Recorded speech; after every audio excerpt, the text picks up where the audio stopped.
Fitri nih. Kak Aulia Fitri ataukah? Ya, kedengaran ya Udah ada ya? suaranya? Kedengaran suara Kita? saya? Oh iya, kedengaran. Oke. Halo Iya, Kak halo Aulia. Kak Elok. Terima kasih sudah Halo, diundang. apa kabar? Baik, Iya, alhamdulillah. tentunya. Oke. Buat teman-teman ini ya, Kak Aulia ini adalah lulusan dari Universitas Gajah Mada dan saat ini Kak Aulia sedang melanjutkan program PhD student di Kobe University Tokyo. Udah jauh banget ya Kak ya?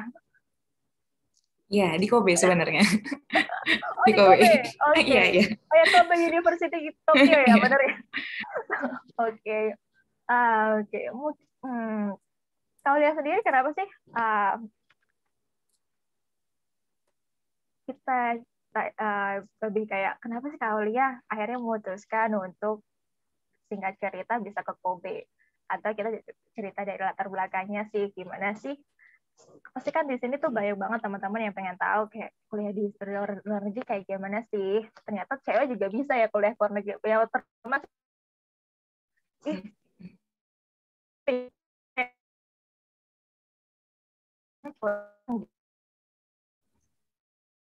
Berarti ini langsung aja saya mulai ya atau? ya langsung aja. Oke, kalau gitu aku share screen ya. Oke boleh Kak. Oke, makasih sebelumnya Kak Elok sudah mempersilahkan waktunya. Ini slide aku cuman dikit sih ya. Kita kayaknya Ya kebanyakan ngobrol, nggak apa-apa ya. nggak apa-apa. Ya, jadi sebelumnya memperkenalkan diri dulu, nama saya Aulia Fitri, tapi biasanya teman-teman saya manggil saya Awe. Boleh dipanggil Awe, boleh dipanggil Aulia, boleh. Nah, ini kenapa sih kenapa dan bagaimana kita sekolah di luar negeri? Sebelumnya saya kenalin dulu, kalau misalnya saya sekarang sedang sekolah melanjutkan S3 di Universitas Kobe. Terus ini ada 4 teman saya dari Indonesia juga. Ini ada Kak Gandhi, tahun keempat, ada Mbak Uli tahun ketiga, ada teman saya Adi tahun kedua, dan saya sendiri mahasiswa tahun pertama. Terus, nah kebetulan Alhamdulillah lagi saya mendapatkan bantuan beasiswa di sini untuk S3-nya menggunakan beasiswa dari Max atau membuka Gakusho. Itu adalah beasiswa dari pemerintah Jepang. Gitu. Nah, mungkin buat teman-teman ada yang bertanya-tanya kayak kenapa sih kok sekolah di luar negeri kayak gitu. Terus kenapa kok bisa sekolah di luar negeri? Jadi kita harus tahu dulu dari 5W plus K-nya dulu. Untuk pertama, who is going, siapa yang berangkat ya, tentu aja di sini kalian ya teman-teman, atau dari sini saya. Terus kenapa harus melanjutkan sekolah? Jadi memang masih banyak stigma-stigma di dunia saat ini ya bahwa kayaknya cewek nggak perlu deh kalau misalnya sekolah tinggi-tinggi, atau misalnya udah cukup sampai sekolah S1 aja kayak gitu, atau misalnya ya pakainya banyak stigma-stigma seperti itu. Nah, kita sendiri sebagai wanita nggak ada salahnya kok kalau misalnya ingin melanjutkan sekolah ke jenjang yang lebih tinggi kayak gitu. Memang sekolah ke jenjang lebih tinggi itu nggak cuma ilmunya aja yang kita dapat sebenarnya. Jadi bisa juga dari di sananya kita kadang-kadang kan jadi kelompok minoritas, gimana kita bertahannya di sana, gimana kita bisa beradaptasi di sana, itu juga merupakan sebuah ilmu hidupan yang penting menurut saya gitu.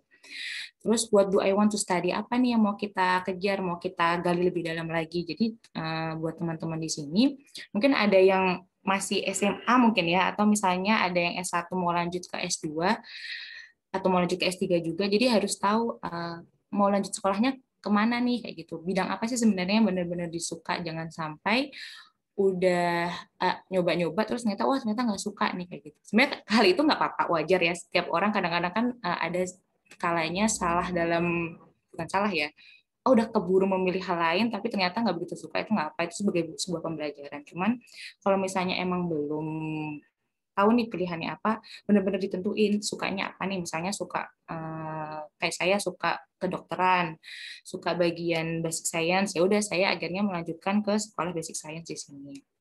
Itu.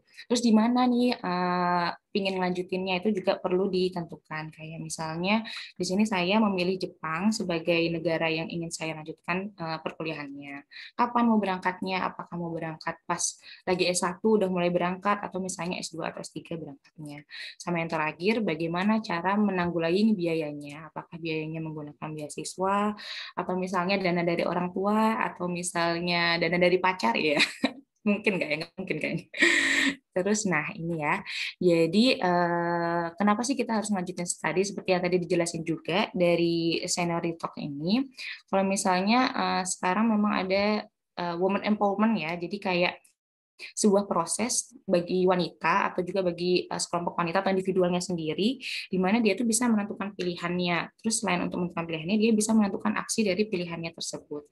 Kayak gitu. Jadi di sini ada namanya Michael Obama, itu adalah guru besar yang pasti orang-orang udah tahu ya. The difference between a broken community and a thriving one is the presence of women who are valued. Jadi perbedaan dari sebuah komunitas antara yang berkembang sama yang nggak berkembang itu gimana caranya dia menghargai wanitanya. Jadi di mana komunitas itu bisa menghargai wanitanya itu justru biasanya dia akan lebih berkembang dibandingkan negara-negara yang dia melakukan diskriminasi terhadap wanitanya. Nah, selain itu, di sini juga ada ya SDGs dari apa namanya UN General Assembly. Ada 17 sebenarnya 17 goal yang mau dibawa oleh si SDGs ini sampai tahun 2030. Cuman yang terpenting itu adalah nomor poin 4 sama poin 5-nya. Di mana poin 4 itu ada quality education. Di situ tuh ada gimana caranya si SDGs ini tuh untuk menyamaratakan pendidikan baik untuk wanita maupun untuk pria. Jadi nggak cuma laki-laki doang nih yang bisa sekolah sampai S3, wanita juga bisa kok kayak gitu. Terus yang kelima yaitu gender equality. Itu juga tidak hanya berhubungan sama pendidikan, tapi juga berhubungan sama pekerjaan misalnya atau dalam hak suara. Jadi nggak cuma laki-laki kok yang boleh menjadi sebuah pemimpin di sebuah partai misalnya, wanita juga bisa nih kayak gitu. Dan di sini ada sebuah data juga dari UNESCO pada tahun 2014 bahwa sekolah yang dalam hal ini sains ya, sekolah yang diduduki oleh wanita itu masih jarang banget. Jadi bahkan kurang dari 30% sekolah-sekolah tinggi S2, S3 itu diduduki oleh wanita. Gitu. Jadi ayo kita sebagai wanita sangat boleh kok untuk meningkatkan diri dalam hal pendidikan.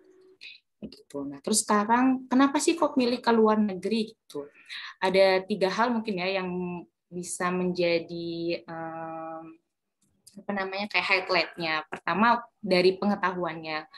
Yang kenapa pengetahuannya? Karena mungkin kita udah tahu ya kalau misalnya pendidikan di Indonesia sama pendidikan di luar negeri ada beberapa yang berbeda. Saya nggak menyebutkan bahwa pendidikan di Indonesia jelek, enggak. Cuman mungkin ada beberapa pendidikan di Indonesia yang tidak bisa, ada beberapa pendidikan di luar negeri yang tidak bisa kita dapat di Indonesia. Misalnya dari segi teknologinya, atau misalnya dari segi lingkungannya, kayak gitu. Nah, dari hal itu makanya kita memilih ke luar negeri, kayak gitu. Terus yang kedua, sama yang ketiga itu tambahannya sih sebenarnya, bisa traveling sama bisa food kuliner ya. Itu tambahannya. Cuma yang pertama yang tadi aku juga bilang di word-nya, apa sih yang ingin kita pelajari lebih dalam lagi gitu. Itu biasanya kita dapetin di luar negeri gitu. Terus habis itu kenapa sih kok milih Jepang? Sebenarnya sejujurnya itu awalnya mulanya saya kenapa memilih Jepang itu alhamdulillah dapat kesempatan waktu itu dari dokter saya untuk melanjutkan sekolah di sini. Dapat apa namanya tawaran untuk sekolah menggunakan beasiswa dan pas apply alhamdulillah dapat. Cuman hal lain kenapa sih saya milih Jepang itu sebenarnya saya tertarik juga dengan budayanya di sini gitu. Karena di sini budayanya itu sangat disiplin ya. Kita tahu sendiri bahwa orang-orang Jepang itu sangat rapi, terus habis itu bahkan di sini ada beberapa hal yang saya highlight, saya taruh juga di sini dalam pemilahan sampah aja mereka sangat-sangat detail kayak ini sampah yang dibakar, ini sampah nggak dibakar, terus kalau misalnya nyebrang jalan juga benar-benar sesuai zebra cross, bahkan kalau misalnya naik eskalator itu mereka akan biasanya kalau misalnya naik eskalator tuh ntar mereka ada di bagian kanan karena bagian kiri itu biasanya untuk yang mendahului. Gitu. Cuman memang kalau misalnya kita sekolah ke luar negeri ada beberapa hal yang mungkin menjadi tantangan. Yang pertama adalah bahasa. Jadi kalau misalnya di Jepang itu memang beberapa orang-orang di sini lebih mencintai bahasanya. Jadi kita mau nggak mau harus belajar bahasa Jepang atau bahasa verbal jadinya kayak ya oke gitu. Gitu. Seperti saya sampai sejauh ini masih struggling ya sebenarnya dengan bahasa Jepang gitu. Jadi masih belajar. Kalau misalnya ada juga teman saya yang memang memilih daerah Europe atau UK karena dia emang ingin meningkatkan bahasa Inggrisnya. Itu juga bisa, itu bisa menjadi salah satu apa ya, salah satu dasar kenapa sih memilih ke tempatnya di sana gitu. Terus habis itu ini beasiswa di Jepang ada apa aja sih sebenarnya, ada banyak banget sebenarnya. Ini beberapa yang bisa aku tambahin, aku cantumin. Yang pertama adalah Max Scholarship, yaitu beasiswa yang saya pakai di sini. Sebenarnya Max Scholarship sendiri ada dua, ada yang G2G sama ada yang U2U. Kalau U2U itu biasanya dia ada dari universitas ke universitas, memang udah ada kerjasama dari UGM sama Universitas Kobe kayak gitu. Jadi dia tiap tahun biasanya memang mengirimkan muridnya. Kalau G2G itu biasanya dia lewat kedutaan Jepang di Jakarta. Nanti kita ngirim berkas ke kedutaan Jepang, terus habis itu kita ada ujian tulisnya, habis itu ada ujian wawancaranya, terus habis itu baru pengumuman. Ada juga jika scholarship, JICA scholarship itu hampir sama kayak Max biasanya. Jadi ada ujian tulisnya, terus habis itu ada wawancaranya. Ini biasanya kalau untuk yang Max sama yang JICA itu biasanya untuk sekolah S2 sama S3. Sama kayak ADB juga sama LPDP. Terus kalau untuk yang Mitsui Busan itu biasanya untuk anak-anak S1. Nah, tapi kalau misalnya Mitsui Busan atau biasanya beasiswa yang pada anak-anak S1, selain ada persyaratan untuk bahasa Inggrisnya, biasanya ada persyaratan untuk JLPT atau bahasa Jepangnya. Sejauh mana sih bahasa Jepangnya bisa bisa jago nih kayak gitu. Gitu. Terus ini aku cepet banget ya. Terus gimana sih caranya biar bisa mendapatkan beasiswa? Yang pertama, kalau misalnya dalam kasusku adalah pertama hubungin dulu profesornya, hubungin dulu senseinya kalau kita bilang ya. Jadi kayak kita tahu nih kan tadi, oh ya aku misalnya mau ngambil basic science, habis itu di bidangnya misalnya bidang kalau misalnya saya bagiannya infectious disease. Terus saya hubungin profesornya, Prof nih saya mau apply ini di departemennya Prof, boleh nggak kayak gitu? Oh ya boleh boleh. Ini terus nanti Profnya akan ngasihin persyaratan dokumen-dokumennya. Biasanya persyaratan dokumennya rata-rata sama sih, kayak ada tes kemampuan bahasa Inggrisnya gimana, bisa dari TOEFL, dari IELTS, TOEIC kayak gitu-gitu. Terus habis itu yang persyaratan lainnya biasanya ada motivation letter, riset proposalnya kayak gimana, sama recommendation letter kayak gitu. Terus habisnya disiapin dokumennya, nanti kita kirim berkasnya. Terus ya udah nunggu pengumuman. Selama nunggu pengumuman ya udah kita berdoa, minta restu ya sama orang tua. Terus habisnya itu kalau misalnya udah selesai, oh ya jangan lupa ya pokoknya minta restu orang tua. Jadi menurutku restu orang tua itu penting banget. Jadi kalau misalnya memang orang tua udah ngizinin, insya Allah sih biasanya bakal berjalan lancar. Gitu. Jadi yang pertama pokoknya minta izin dulu ke orang tua. Terus yang terakhir adalah jangan menyerah. Jadi misalnya nih ternyata udah daftar, wah ternyata nggak dapet nih beasiswanya, atau misalnya ternyata nggak dapet sekolahnya, nggak apa-apa, coba lagi aja gitu. Karena masih banyak kesempatan di luar sana kayak gitu. Jadi banyak orang kan yang bilang kalau misalnya kegagalan itu kan awal dari keberhasilan. Semakin kamu gagal tuh justru kamu bakal semakin tertantang nih untuk nggak aku bisa kok, abis ini aku bisa. Yuk bisa, yuk bisa, yuk. Gitu.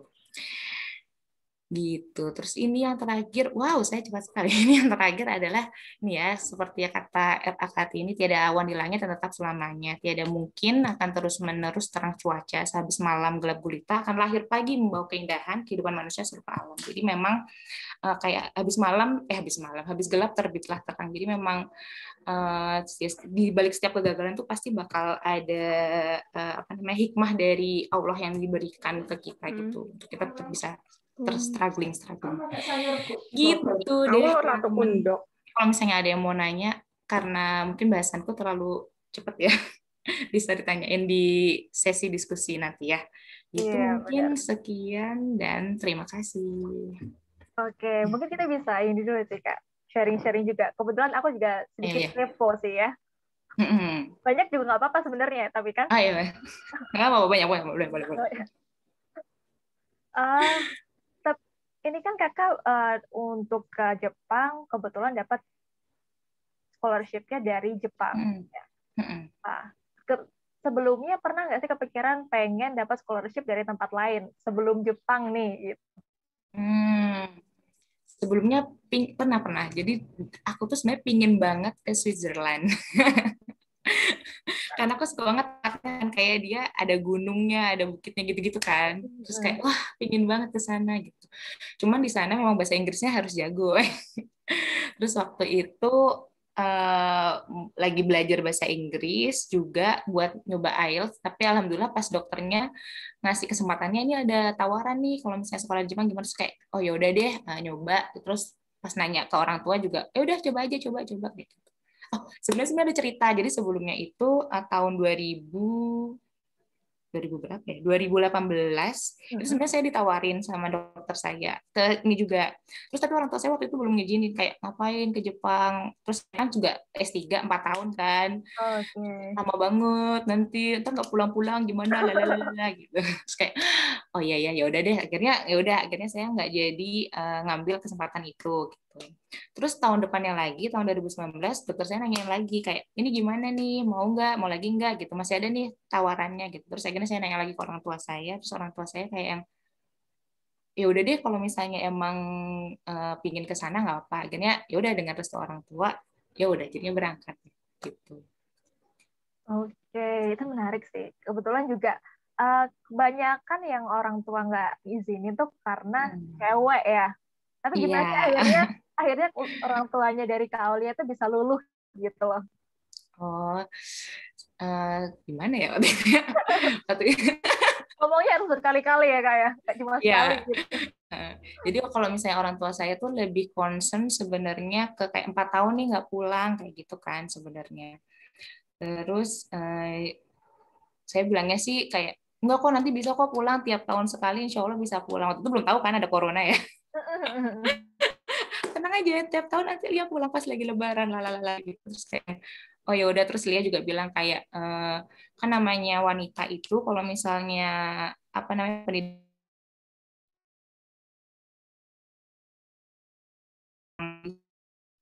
pendidikan adaptasinya kayak gitu yang itu saya bawa ke orang tua saya kayak Lia bisa kok mandiri di negeri orang gitu, biarkan Lia bertumbuh dan berkembang asik. Terus kayak oh Iya. ya udah deh akhirnya dibolehin. Oke, tuh itu bisa jadi advice buat teman-teman nih. Kalau mau luluh kan harus orang tua biar bisa studi di luar negeri gitu. Iya, Biarkan kita bertumbuh dan berkembang Pak gitu. iya bisa-bisa. Oke. Buat teman-teman juga yang mau nanya, bisa tuliskan pertanyaannya di kolom chat. Nanti setelah akhir webinar ini kita ada sesi Q&A. Ini juga kebetulan juga ada yang nanya sih udah kebetulan. Hmm, Kak, boleh nggak sih kalau kita mengambil jurusan yang tidak linear dengan jurusan sebelumnya, misalkan S1-nya pendidikan, terus S2-nya history atau HI. Menurut kakak bagaimana, dan apakah memang kalau keluar itu harus dengan beasiswa? Kan kita tahu ya kalau beasiswa itu harus ada prestasi-prestasinya. Kalau di kuliah sendiri nih, nggak aktif, gimana ya Kak? Gitu. Oh, iya. Oke. Yang pertama dulu ya, harus linear atau enggak. Sebenarnya boleh banget, boleh banget, boleh banget kalau misalnya kita ngambil jurusan yang berbeda sama jurusan kita awalnya gitu. Cuman memang misalnya nih kayak saya dulu kan ambilnya kedokteran, tapi sekarang saya ambilnya basic science. Itu juga sebenarnya dibilang linear sih linear, tapi agak-agak geser dikit sebenarnya. Ya itu memang struggle-nya adalah ya udah kita harus belajar lagi kan dari awal, kayak misalnya kayak tadi pendidikan terus habis itu sekarang ngambil ke arah sejarah, ya berarti kita mulai lagi dari awal kan tentang sejarah itu gimana. Cuma kalau misalnya selama dia suka dan dia emang tertarik nih sama ilmu itu nggak apa-apa banget, justru malah dia bisa meningkatkan wawasannya lagi kan gitu. Jadi sebenarnya untuk sekolah lanjutan itu bisa ada dua, bisa dia jadinya lebih mendetailkan apa yang dia pelajari atau dia lebih mengeneralisir apa yang dia pelajari gitu. Jadi emang balik ke tujuannya masing-masing gitu. Terus yang kedua ya tadi ya yang harus beasiswa apa enggak. Sebenarnya nggak harus. Jadi kalau misalnya di Jepang sendiri ada beberapa teman-teman saya yang mahasiswa S1 biasanya itu dia bahkan ada namanya kerja part time gitu buat biaya kuliahnya gitu. Itu juga bisa sih sebenarnya. Kalau misalnya emang tidak mendapatkan suntikan dana dari orang tua ya.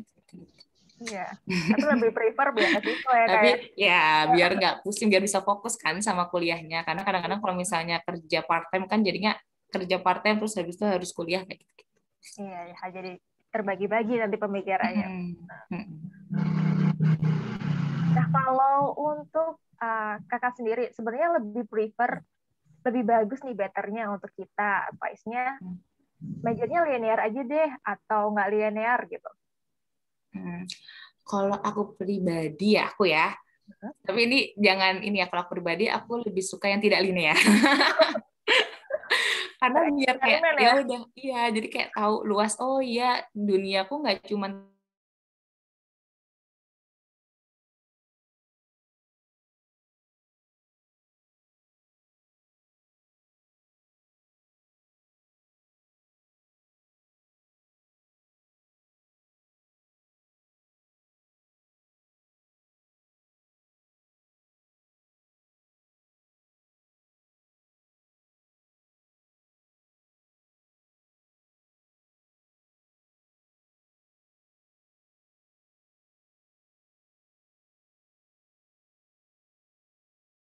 uh, tujuan tujuan kamu mau jadi dokter apa nih? Misalnya tujuannya lebih ke aku senang banget ketemu pasien, aku senang banget apa namanya misalnya ngelakuin tindakan kayak misalnya jadi bedah, ya udah langsung aja ambil aja ke PPDS atau misalnya residensi. Tapi kalau misalnya kamu lebih senang atau tertarik misalnya dengan ilmu kesehatan masyarakat atau misalnya manajemen kesehatan, pengen jadi direktur rumah sakit nih nantinya, gitu itu bisa ngambil ke sekolah S2 atau S3. Oke, berarti itu Jadi lebih ke diri sendiri sih maunya apa klinis atau non klinis. Gitu. oke. Lebih kembali ke passion masing-masing ya. Ya, aduh, kenali diri, makanya harus mengenali diri nih biar Ya, tahu benar banget. yang nggak tersesat di masa depan Iya, nanti. benar banget. Jadi harus tahu diri sendiri dan mungkin masukan dari orang tua maupun teman-teman bagus ya. Cuman tetap kan yang ngejalanin hidup kan kalian gitu. Jadi kalian harus benar-benar tahu nih yang kalian mau apa. Jangan sampai ngelakuin sesuatu itu karena bisikan-bisikan orang lain terus pas udah ngelakuin, oh, ternyata aku nggak suka nih kayak gitu. Jangan sampai kayak gitu. Iya, bener banget ini buat teman-teman senior talk nih.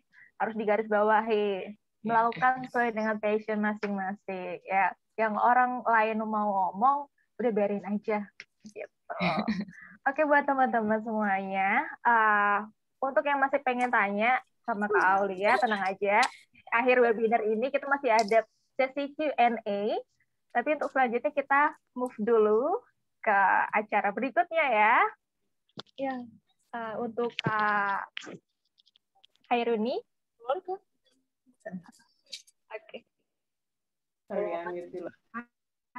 Oke, oke buat teman-teman semuanya. Kita ketahui bahwa hari ini Kakak webinar ini kita kan banget ada dua sekarang. narasumber. Ya, oke. Sorry. Oke, oke. Webinar kita hari ini kan kita punya kedatangan dua narasumber, yaitu ada Kak Aulia dan juga Kak Hairuni. Nah, sebelum kita berbicara dan berdiskus dengan Kak Aulia, kita foto bareng dulu dong. Dengan Kak Hairuni maksudnya. Kita foto bareng juga sama Kak Aulia, sama tim dari Ines juga, dan juga tim dari Seniorito, dan juga teman-teman. Oke.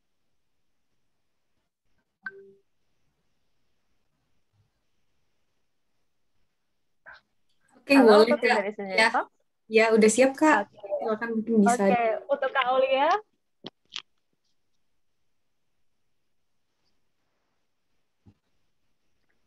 udah on kamera kan ya semuanya? Oke, Yang teman. belum on kamera boleh deh teman-teman on kamera dulu. Kita foto sebentar yuk.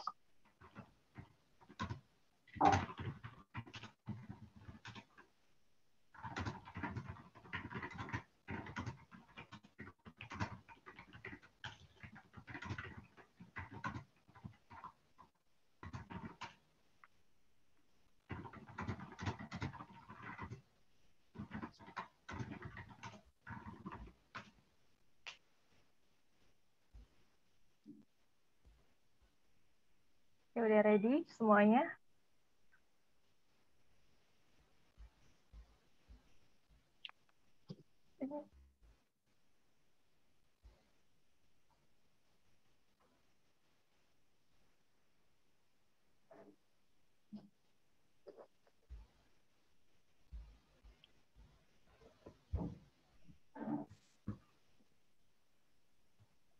Mungkin dari tim Seniorito bisa bantu kasih aba-aba buat teman-temannya. Oke, siap Kakak. Udah siap semua ya teman-teman ya. Mungkin Ya. kita mulai dari slide yang pertama dulu ya. Oke, slide pertama. Satu, dua, tiga. Oke, tunggu sebentar.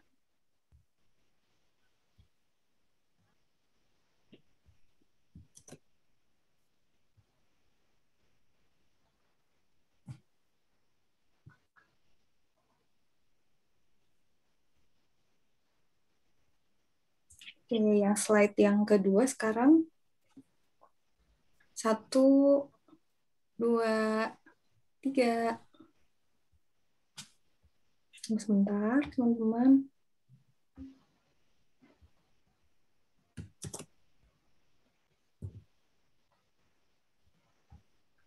Sekarang slide terakhir nih, slide ketiga. Kita 1, 2, 3. Oke, sudah ya teman-teman semua. Oke, thank you buat tim Seniori Talk.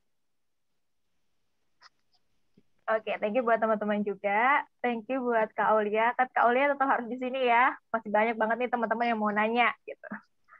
Oke, selamat sore Kak Hairuni. Halo. Halo Kak Hairuni.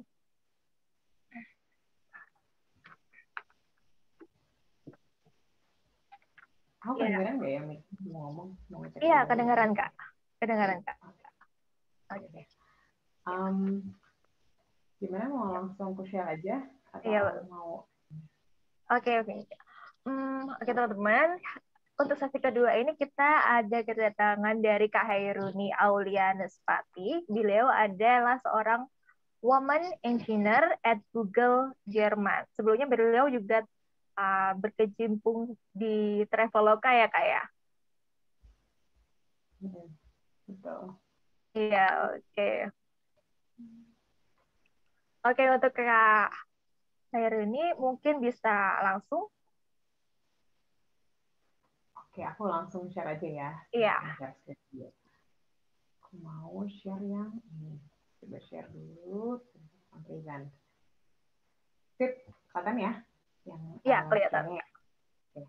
Sip, halo semuanya. Nama aku mungkin lengkapnya Hairuni Aulia Nespati, tapi kalau mau panggil, boleh panggil saya aja. Nama display name-ku saya supaya gampang. Jadi hari ini aku mau berusaha untuk sharing-sharing gimana pengalaman aku dan pendapat aku tentang kerja di luar negeri. Sebenarnya ya ini aku. Aku punya Instagram ngomong-ngomong, jadi biasanya kalau ngobrol sama orang di Instagram, jadi kalau mau nanya-nanya boleh di DM aja. Aku balas tuh suka lama sih, tapi dibalas kok, tenang-tenang kalau mau nanya-nanya di sini. Sharing dulu mungkin background dulu ya. Jadi kan aku cerita aku lagi di luar negeri. Sekarang posisinya aku ada di Jerman, di Munich. Munich itu sebuah kota di selatan Jerman. Mungkin kalau dianggap kayak Munich itu kayak Bandung kali ya, kalau di Indonesia. Maksudnya kan dia bukan kota paling besar, terus tapi dia juga cukup ramai lah istilah kotanya. Kayak gitu. Sekarang aku posisinya sebagai software engineer di Google. Domain, bentar ya. Oke, sekarang kerja sebagai software engineer di Google. Mungkin kalau ada yang nanya software engineer itu kerjanya apa sih gitu. Mungkin kalau dokter lebih gampang dijelaskan ya. Tapi kalau software engineer itu mungkin istilahnya apa ya? Ini pekerjaannya agak baru-baru ya. Dia tuh intinya kalau yang bikin aplikasi komputer, bikin web, bikin aplikasi handphone segala macam kayak gitu-gitu, itu domainnya software engineering. Kira-kira identiknya dengan yang tukang coding lah istilahnya. Biasanya itu hitungannya software engineer. Mungkin kalau ada yang lebih penasaran lagi, mungkin yang sudah kuliah ilmu komputer atau informatika, aku fokusnya lebih ke data protection sekarang, terus ngurusin kayak login, logout, security kayak gitu semacam itu. Nah, sedikit background dulu, mungkin aku dulu sempat seperti yang Kak Elok sudah sampaikan, aku dulunya juga software engineer. Jadi aku sekarang software engineer, tapi dulu juga software engineer. S1-nya kebetulan dulu teknik informatika, kira-kira sejurusan lah ya sama pekerjaannya. Terus dulu waktu SMA-nya di situ, SMP juga di situ juga. Mungkin cerita lain, aku dulu pernah magang juga sebagai software engineer sebelum aku kerja di perusahaan sebelumnya, dan di sini. Lalu aku juga pernah mengalami student exchange di New York University. Nah, kemana aku tanya sama organizernya, sebenarnya apa sih yang ingin diketahuin? Katanya pengennya cerita-cerita aja gitu ya. Jadi aku coba cerita aja ya, gimana sih proses keluar negerinya gitu. Dan singkatnya tuh, yang namanya kalau mau kerja di luar negeri kan ya daftar, terus wawancara, tanda tangan kontrak, terus kalau dapet kontraknya habis urus visa, berangkat mulai kerja. Kira-kira prosesnya aku alamin selama kira-kira hampir setengah tahun lebih kali ya. Mungkin karena memang proses wawancaranya lama banget, terus habis itu nunggu visanya keluar itu juga agak lama. Kira-kira timeline-nya seperti ini. Cuman tentunya pasti orang tahu ya bahwa sebenarnya itu nggak simpel itu nggak sih. Yang namanya kalau luar negeri itu, kalau mau kerja luar negeri, proses sebelum dan sesudah itu juga penting. Jadi itu bukan sekedar masalah apply lalu kontrak, itu juga ada masalah sebelumnya harusnya seperti apa sih, kita persiapan apa, daftarnya gimana, terus habis waktu nyampe sana penyesuaian diri gimana. Nah, yang aku tangkap dari persiapan pendaftaran kalau mau kerja di luar negeri itu ada beberapa step yang harus dipikirkan. Nah, stepnya ini tuh bisa jadi step by step, kerja nomor 1 baru nomor 2, atau bisa enggak ya. Jadi tidak harus benar-benar seperti ini. Yang pertama harus cari tahu dulu ingin kemana. Yang jelas. Apa yang perlu dicari tahu sih? Pertama kali bidang pekerjaannya maunya apa. Gitu. Bidang pekerjaannya bisa sama dengan S1-nya apa, bisa sama dengan S2-nya apa, tapi bisa juga nggak sama. Tapi perhatiin kira-kira bidangnya mau kemana.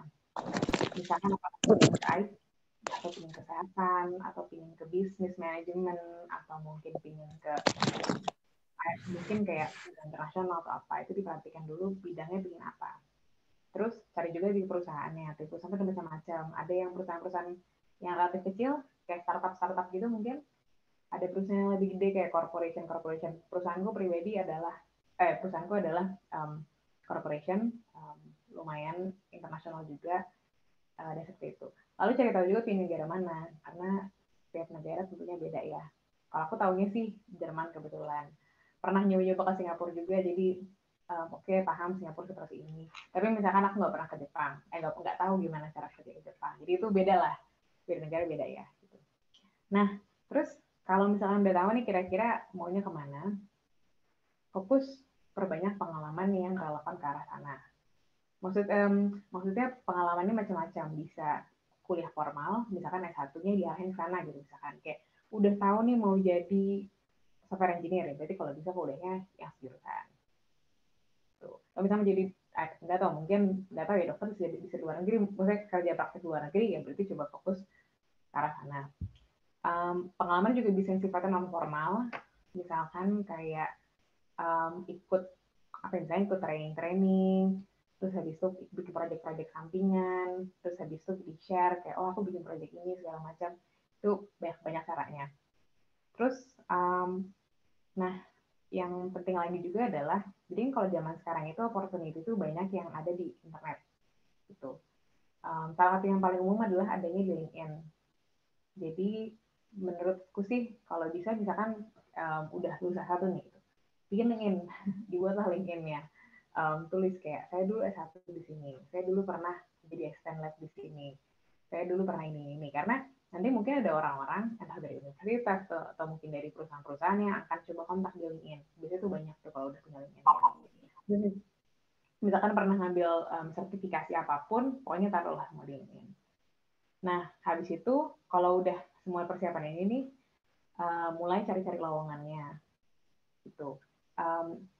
Tapi kata kuncinya pokoknya cari-cari lowongan yang sesuai dengan latar belakangnya. Maksudnya gini, kita tuh manusia tuh bertumbuh terus kan, gitu. Mungkin sekarang kita proyeknya lagi tentang sebuah apa ya, sebuah domain tertentu, terus kita jagonya itu. Ya berarti kita coba cari lowongan yang seperti itu. Jangan nyoba yang nyoba yang lain boleh, tapi kalau bisa disesuaikan juga lah sama kira-kira apa. Dan mungkin jangan-jangan 6 bulan lagi kita udah jadi orang yang berbeda lagi. Berarti kalau kita cari lowongan yang beda lagi. Tapi jangan lupa seperti biasa minta restu orang tua. Mungkin yang seperti Kak sudah sampaikan bahwa restu orang tua itu entah kenapa penting banget ya. Jadi jangan lupa bilang, Bu, mau ke luar negeri Bu, Pak mau ke luar negeri, tolong diizinkan anaknya. Gitu. Nah, abis itu kan tadi persiapan sebelum. Lalu kalau misalkan udah persiapan seperti itu, insya Allah rasanya nanti pada proses ininya bakal cepat. Kira-kira daftar, terus tinggal interview aja, terus habis itu bisa lo berangkat. Belum tentu berhasil sih interviewnya. Ini interviewnya aku sampai 3 bulan berulang-ulang sama orang-orang berbeda. capek kalau ditanya, iya capek banget, tapi tetap dikerjain terus aja, interview berulang-ulang, nanti bisa lah. Terus jangan lupa lagi dipikirin habis itu kan nyampe ke luar negeri kan, itu pas sudah nyampe itu banyak banget yang harus dipikirin. Ada orientasinya, ada training, terus ya namanya kita di negara orang, kita kan istilahnya nggak ada rumah orang tua gitu ya.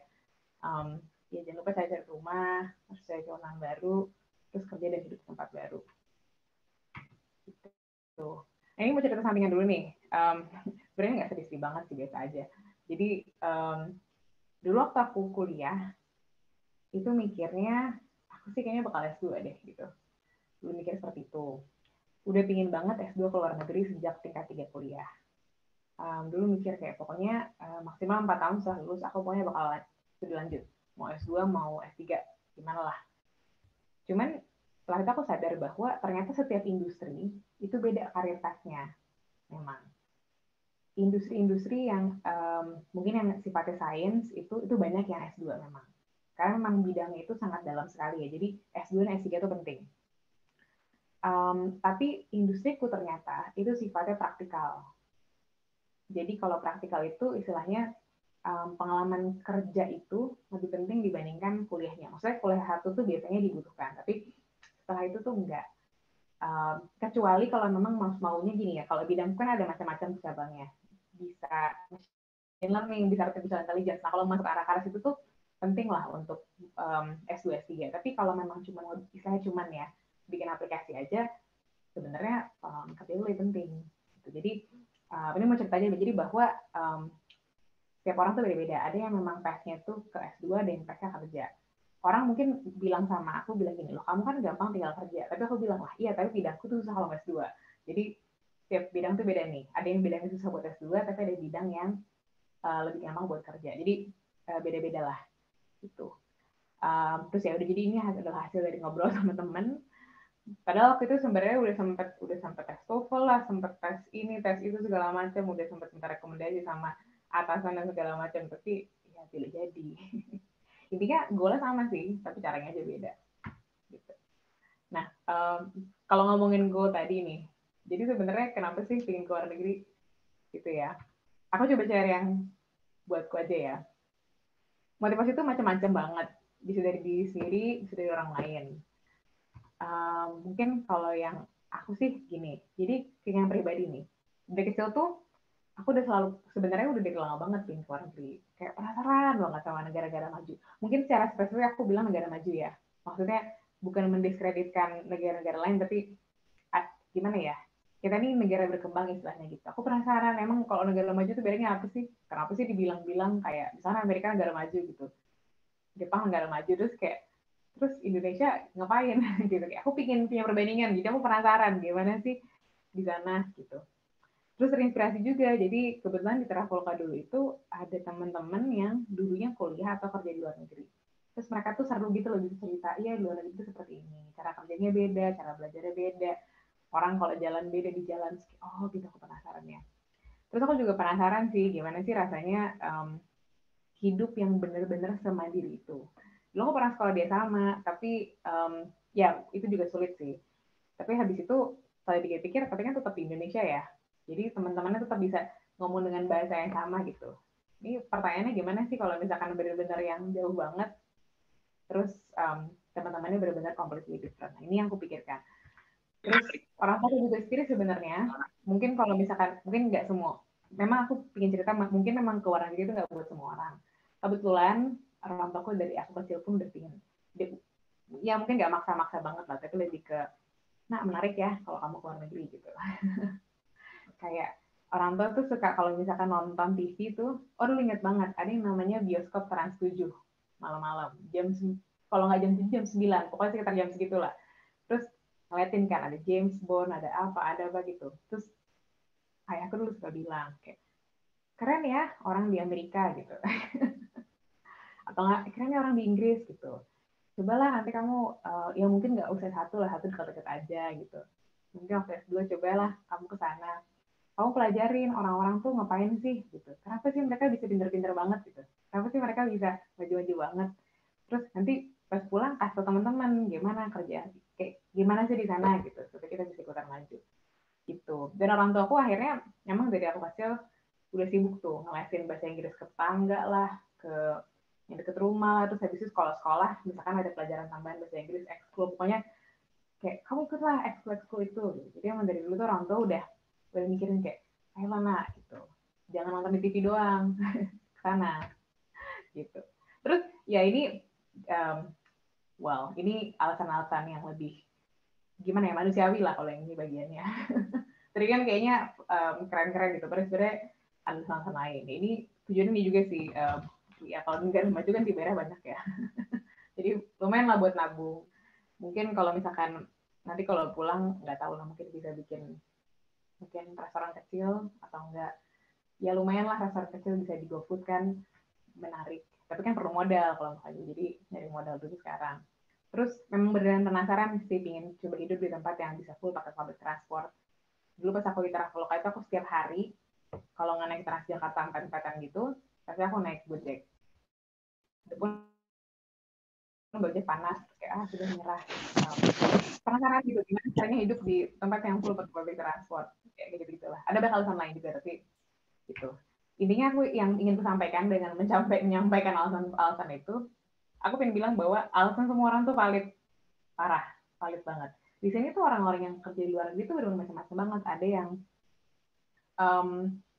mungkin ada yang pingin kayak aku pingin tinggal sama bule, itu ada yang alasan seperti itu. Ada yang aku pingin belajar bahasa lain, aku ingin ya cuma pingin ganti suasana aja gitu. Yang itu semua valid menurutku. Jadi apapun motivasi terkecil yang bisa ditemukan itu valid. Tapi yang paling penting jangan lupa adalah gimana, ini menurut aku ya, kalau bisa keluar negeri itu bisa dipakai untuk membahagiakan orang lain lah. Terserah mau itu untuk orang tua, kayak orang tua kan mungkin senang ya, nggak tahu, ada yang senang, ada juga yang mungkin kalau visioner untuk maju ke Indonesia atau apapun lah, pokoknya kalau bisa dipakai untuk membahagiakan orang lain. Nah terus pengalamannya suka dukanya gimana? Tentu banyak yang seru, banyak yang bikin pusing juga ya. Seru banget, ini pengalaman baru, asli baru banget. Bahasanya beda, orang-orangnya beda, cara bergaulnya beda, suhunya beda karena di sini dingin banget. Cara tinggalnya beda, kayak dulu tuh di Indonesia tuh pokoknya agak banget tinggal ngekos aja gitu, atau nggak tinggal sama orang tua kalau ngekos. Tapi sekarang nih bener-bener mesti bikin rumah sendiri, terus mesti beli kasur sendiri, segala macem lah. Terus seru lah punya teman-teman bule lah, kan penasaran. Kan biasanya cuma ngeliat TV doang, sekarang temannya bule. Terus seru banget, mungkin dari segi kerjaan juga adalah, kalau kan di bidang teknologi ya, dulu waktu di kantor yang lama itu memang kita tuh istilahnya banyak pakai vendor, tapi sekarang jadi kalau pakai vendor tuh teknologinya tuh istilahnya udah di handle sama vendor, kita cuma tinggal ngurusin kulit-kulitnya aja. Tapi kalau di sini aku bisa ngerjain sampai akar-akarnya, wah seru banget lah pokoknya. Terus ya gitu, belajar hidup mandiri. Terus sekali lagi karena saya senang banget sama public transport, jadi seru lah bisa public transport kemana-mana. Lama sih sebenarnya, kayak istilahnya kalau naik mobil tuh bisa cuma 15 menit doang dari poin A ke poin B. Public transport tuh bisa 2 kali lipat, yang bisa setengah jam karena mesti jalan dulu segala macam kan. Atau bahkan sebenarnya kalau benar-benar public transport yang nggak sesuai itu bisa sampai sejam, tapi menyenangkan, dengan konsep itu menyenangkan. Nah sulitnya memang kesepian sih sebenarnya. Gimana ya, kalau dulu tuh di Indonesia tuh mungkin kan kita semua orang Indonesia ya, jadi misalkan kita ngekos nih, terus kita punya teman kosan, tinggal ngobrol aja, atau ketemu di tengah jalan tinggal ngobrol, karena kita bahasanya ngerti ya. Kalau di sini tuh udah bahasanya beda, terus mereka ngeliat kita juga beda sih sebenarnya, karena kan memang udah jelasnya mukanya beda ya, karena kita bukan bule. Mungkin karena aku tinggal di Jerman, jadi mereka semua ini rata-rata memang orang-orang bule semua. Emang agak kesepian sih rasanya. Terus perbedaan budaya juga ngaruh sih, lebih ke misalkan di sini kan orang biasanya makan roti, padahal aku nggak gitu senang roti. Rotinya enak sih, tapi nggak enak ya tiap hari makan roti terus gitu. Terus makan nasi gitu. Intinya banyak kenyamanan yang dulu dipunya sekarang hilang gitu istilahnya. Mungkin kenyamanan kayak gampang ngurus ini itu segala macam bahasa itu sekarang udah nggak ada lagi. Ya ini mungkin jadi menurutku memang kalau keluar negeri itu bukan sekedar masalah substansi daftarnya aja ya, tapi jangan lupa persiapan mental. Jangan istilahnya jangan kacang lupa kulit, jangan lupa keep in touch sama teman dan keluarga di Indonesia. Tapi juga jangan lupa istilahnya apa ya, keep open dengan teman-teman baru di sini gitu. Misalkan kayak teman orang Prancis, temenan lah sama orang Prancis. Ada teman orang Itali, teman lah sama orang Itali. Budaya mereka beda banget, tapi nggak apa-apa, kita kenalan aja.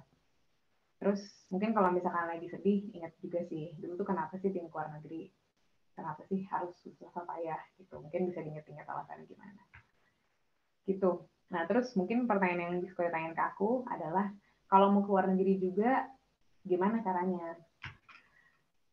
Ada banyak banget jalannya untuk kerja ke luar negeri, banyak banget. Sekali lagi ini pokoknya banyak cara, tujuannya sama. Ada orang yang dia kuliah dulu ke luar negeri, lalu daftar kerja di sana. Biasanya tuh gini, ini asumsi bahwa nyari kuliahnya ini tuh sudah tahu gimana caranya ya. Pokoknya ambil kuliah lalu daftar kerja di sana. Ada juga bisa, ini banyak teman-teman kerjakan juga, jadi mereka kerja di perusahaan internasional di Indonesia, perusahaan multinasional sih sebenarnya. Misalkan kayak kita tahu nih, misalkan Unilever gitu misalkan, itu kan ada yang di Indonesia, tapi ada yang di Singapura juga, ada yang di Belanda juga, segala macam. Teman-temanku ada beberapa yang kerja di perusahaan-perusahaan ini lalu minta mutasi ke luar negeri. Gitu. Atau bisa juga langsung apply kerja di luar negeri. Saya kebetulan kasusnya seperti itu, dan beberapa teman saya juga gitu. Jadi langsung apply kerja ke luar negeri. Banyaklah caranya, bisa dicari tahu. Gitu. Mungkin ini ada satu lagi yang mungkin lupa aku cantumin, tapi ini spesial khusus Jerman ya. Jadi di Jerman itu ada program namanya au pair. Au pair ini tuh istilahnya kamu tinggal bersama keluarga Jerman gitu. Nanti kira-kira dibayarin hidupnya, jadi bisa tinggal di keluarga itu lalu dibayar uang saku selama 1 tahun, tapi dengan syarat kamu bakal jadi istilahnya sister atau sisternya si anaknya. Jadi misalkan kayak anaknya sekolah kamu temenin, tapi kamu bisa sambil belajar juga, cari kerja segala macam. Ini beberapa orang yang dapat kerja di Jerman dari sini, karena awalnya mereka tinggal sama keluarga di Jerman dulu setahun, bantuin ngurusin anaknya, lalu mereka dapat magang di mana gitu. Ini terjadi. Pokoknya ada banyak lah kesempatannya. Pokoknya ini satu hal yang penting juga sih, kalau bisa cari tahu jadi maunya apa, terus mampunya apa, terus perusahaan maunya apa. Tapi aku ingin highlight ya bahwa yang namanya mampu itu bisa sangat berubah. Jadi misalkan hari ini mampunya ini, tapi kalau belajar lagi mungkin mampunya bisa lebih banyak lagi. Gitu deh, ya semangat terus. Kerja atau kuliah di luar negeri itu nggak mudah. Usahanya nggak mudah, nyampe sana juga nggak mudah. Jadi intinya ingat terus tujuan kita dan terus jalani setiap hari dengan semangat. Gitu deh, terima kasih. Mungkin habis ini kalau nggak salah tanya jawab ya. Iya, mungkin kalau misalnya ada bisa langsung kontak aja ke aku.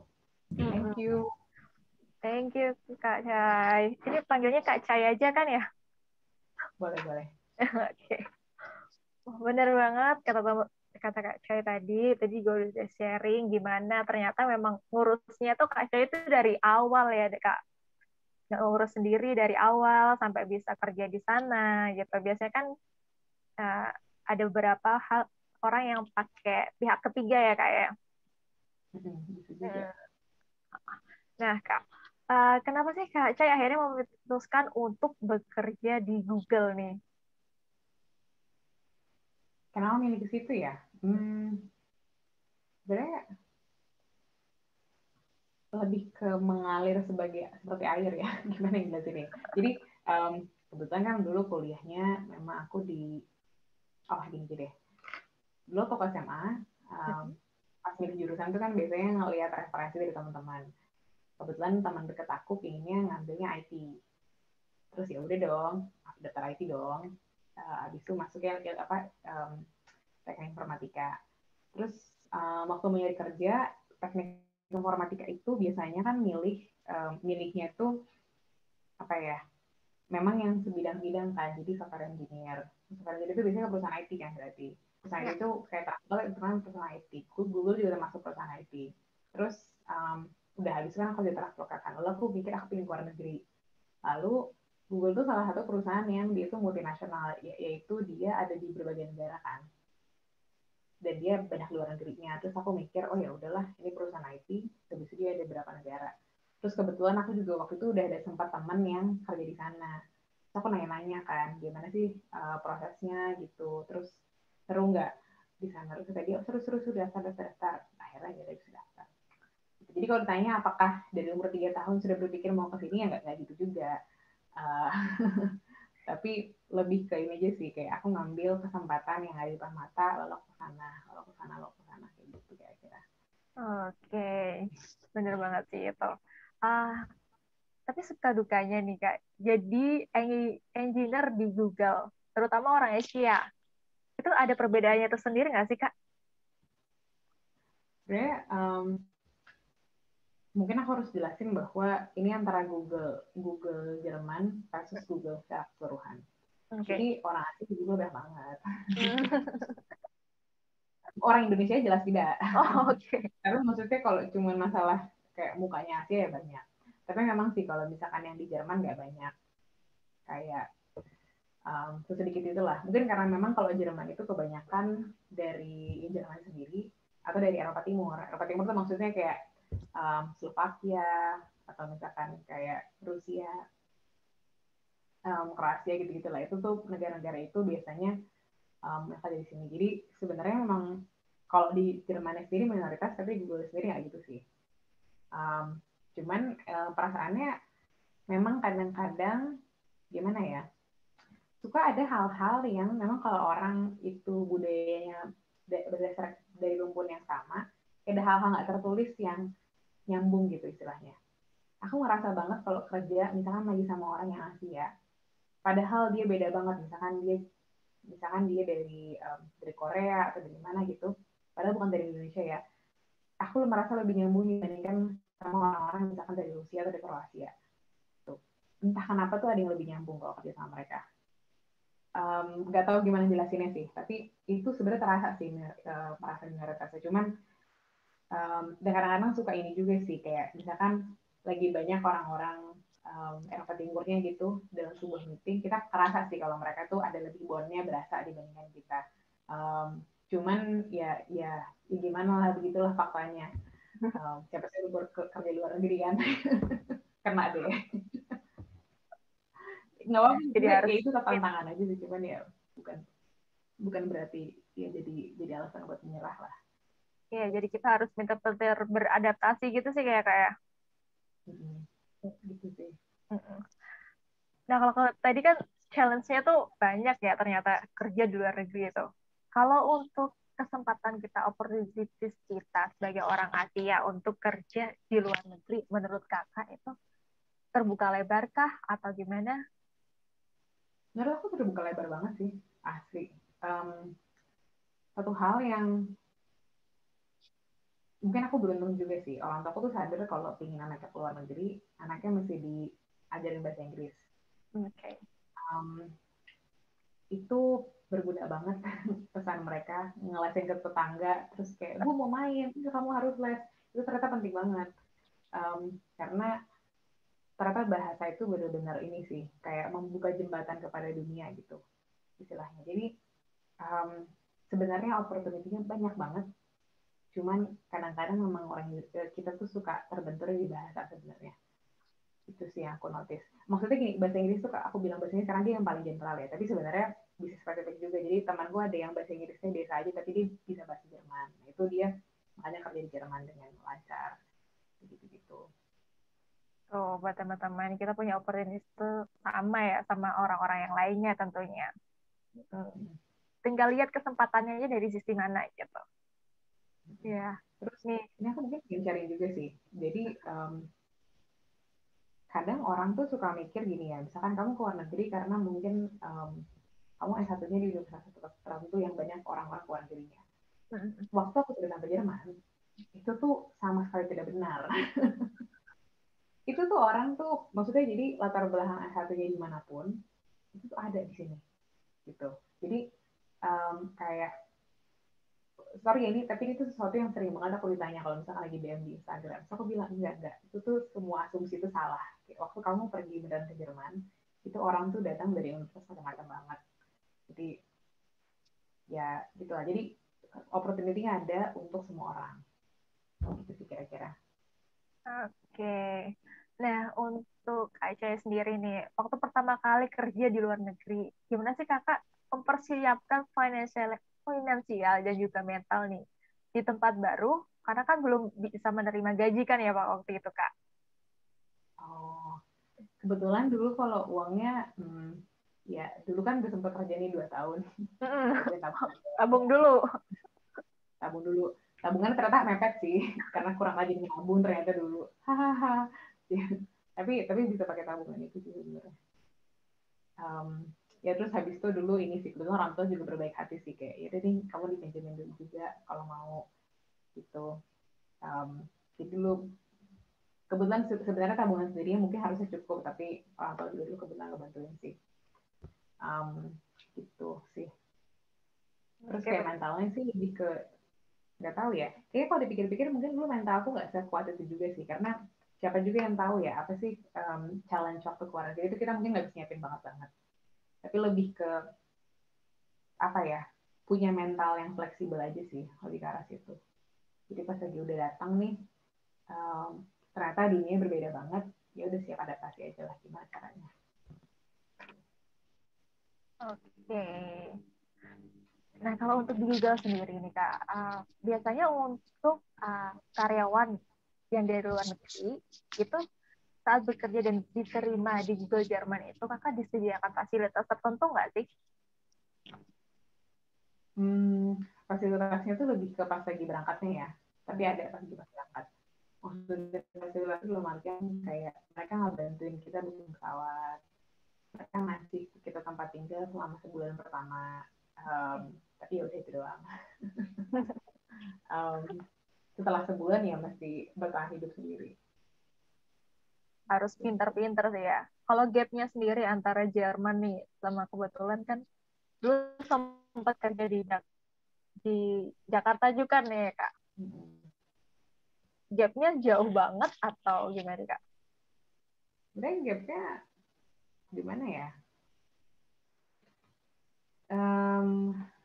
Kalau bisa dibilang tuh mungkin gapnya nggak sejauh kayak gimana ya jelasinnya ya. Mungkin karena belum tentu karena negaranya ya, tapi lebih ke skala perusahaan sih sebenarnya. Jadi perusahaanku sebelumnya kan usernya itu belasan juta saja. Kalau kan dia beneran seluruh dunia kan usernya.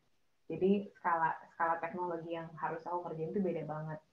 Jadi proses, istilahnya kalau kita ngomong planningnya gitu sama eksekusinya tuh bener-bener jauh lebih dipikirkan. Kalau misalkan di Indonesia tuh kan lebih ke siapa cepat deh gitu, pokoknya harus cepet-cepetan karena saingannya cepet banget kan. Jadi nggak apa-apa kualitasnya kadang-kadang bukan kualitas jelek ya, cuman gimana ya, kadang-kadang lupa ininya gitu, itu tuh umum banget. Tapi kalau di sini tuh nggak bisa karena memang kita usernya banyak banget, terus mungkin secara kompetisi istilahnya mungkin nggak sekompetisi di Indonesia lah istilahnya. Jadi benar-benar kayak pokoknya harus benar sebelum dirilis, harus benar, nggak bisa ada flow sama sekali gitu. Itu paling. Oke. Mungkin si Kaulia masih adakah di sini? Masih. Oke, masih. Ini kita gabungin aja ya antar Kak Cey dan Kak Aulia di sesi Q&A. Pokoknya aku banyak banget nih pertanyaannya, tapi udah mulai mencampur-campur nih antara Kak Cey, Kak Aulia, Kak Cey.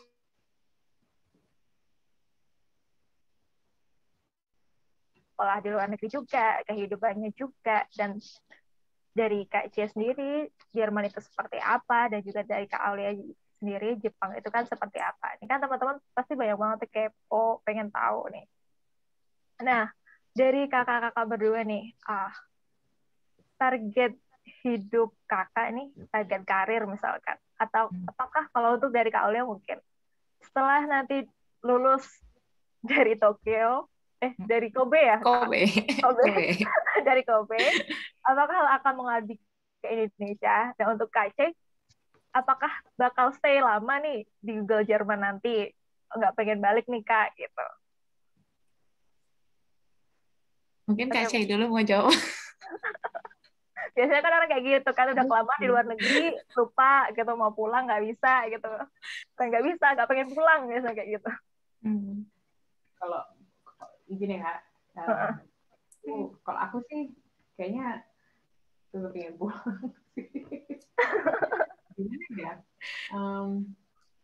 Wah, banyak hal sih, maksudnya idealisnya of course ada, maksudnya dalam artian bahwa ya nggak pengen jadi kacang lupa kulit juga sih. Ya di sini tuh memang kan tujuannya pengen nyari pengalaman kan sebenarnya. Ini pengalaman nabung, terus kayak ya udah, sebentar emang niatnya buat dibawa pulang, bukan buat terlalu begini. Tapi kalau misalkan ngomongin yang lebih agak mungkin alasan-alasan egois, sebenarnya di Indonesia tuh nyaman banget loh. Sebagai orang Indonesia, tinggal di Indonesia tuh nyaman banget, asli. Kayak udah bahasanya kita paham, orang tua juga mungkin di sana, keluarga besar di sana. Terus dan kita mukanya juga sama. Jadi sebenarnya tuh kita punya banyak sekali advantage di Indonesia. Tuh. Apalagi kalau sudah pernah keluar negeri, itu kan jadinya punya bonus poin lain kan. Bonus poin lain ini ditambahkan dengan kita yang punya advantage di Indonesia. Jadi pas pulang tuh sebenarnya kita bisa maju banget gitu di Indonesia gitu. Jadi kayak misalnya yang ngapain gitu berusaha kayak di negara orang terlalu lama. Sementara di negara sendiri itu kita punya banyak banget lahan luas itu istilahnya. Itu sih dapatku, jadi pulang lah. Dan mungkin nggak sekarang, ini pandemi lagi terlalu membingungkan, mungkin beberapa tahun lagi. Iya. Kita lihat. Masih ingin men-challenge hidup ya di negeri orang. Terlalu gitu sih. Kalau untuk Kak Aulia sendiri? Kalau untuk saya pulang sih sama seperti Kak Cai. Cuman kalau pulangnya mau main masih sebenarnya Kak. Jadi kayak tadi aku bilang kalau misalnya dokter itu bagi antara klinisi sama non klinisi. Sebenarnya bidang yang sampai sekarang itu lebih mengarah ke non klinisi. Jadi mungkin bisa jadi ke arah dosen atau misalnya emang jadi saintis laboratori kayak gitu. Nah, sebetulnya dulu itu saya pinginnya lebih ke klinis sih. Dulu saya pengennya jadi dokter anak. Cuman karena banyak lika-liku kehidupannya sama seperti Kak Ca, akhirnya milih ke sini. Nah, makanya nanti mungkin masih dipikirin sih Kak, sebenarnya nanti mau ke arah mana. Cuman mungkin lebih ke arah dosen kayak gitu. Balik tapi balik. Karena lebih enak Indonesia. Di sini bagus sih Kak, bener. Orang-orangnya sangat gigih bekerja, cuman mungkin pace kegigihan bekerjanya berbeda dengan Indonesia ya, dan saya sudah terbiasa dengan Indonesia. Jadi balik. Oke. Nah, akhirnya balik juga tapi ya. Tapi ada tapi kan nanti dulu gitu. Masih pengen menikmati Jepang dulu. Sama tapinya kemana belum tahu nih. Oke. Ditunggu ya Kak di Indonesia. Siap. Nah, untuk Kak Chey, ada nggak sih Kak soft skill tertentu yang dibutuhkan oleh Google Jerman itu? Atau memang kita tuh ternyata ada skill-skill tersendiri ketika kita harus apply Google? Google termasuk perusahaan yang terstandar apa aja skillnya. Jadi jawabannya ada.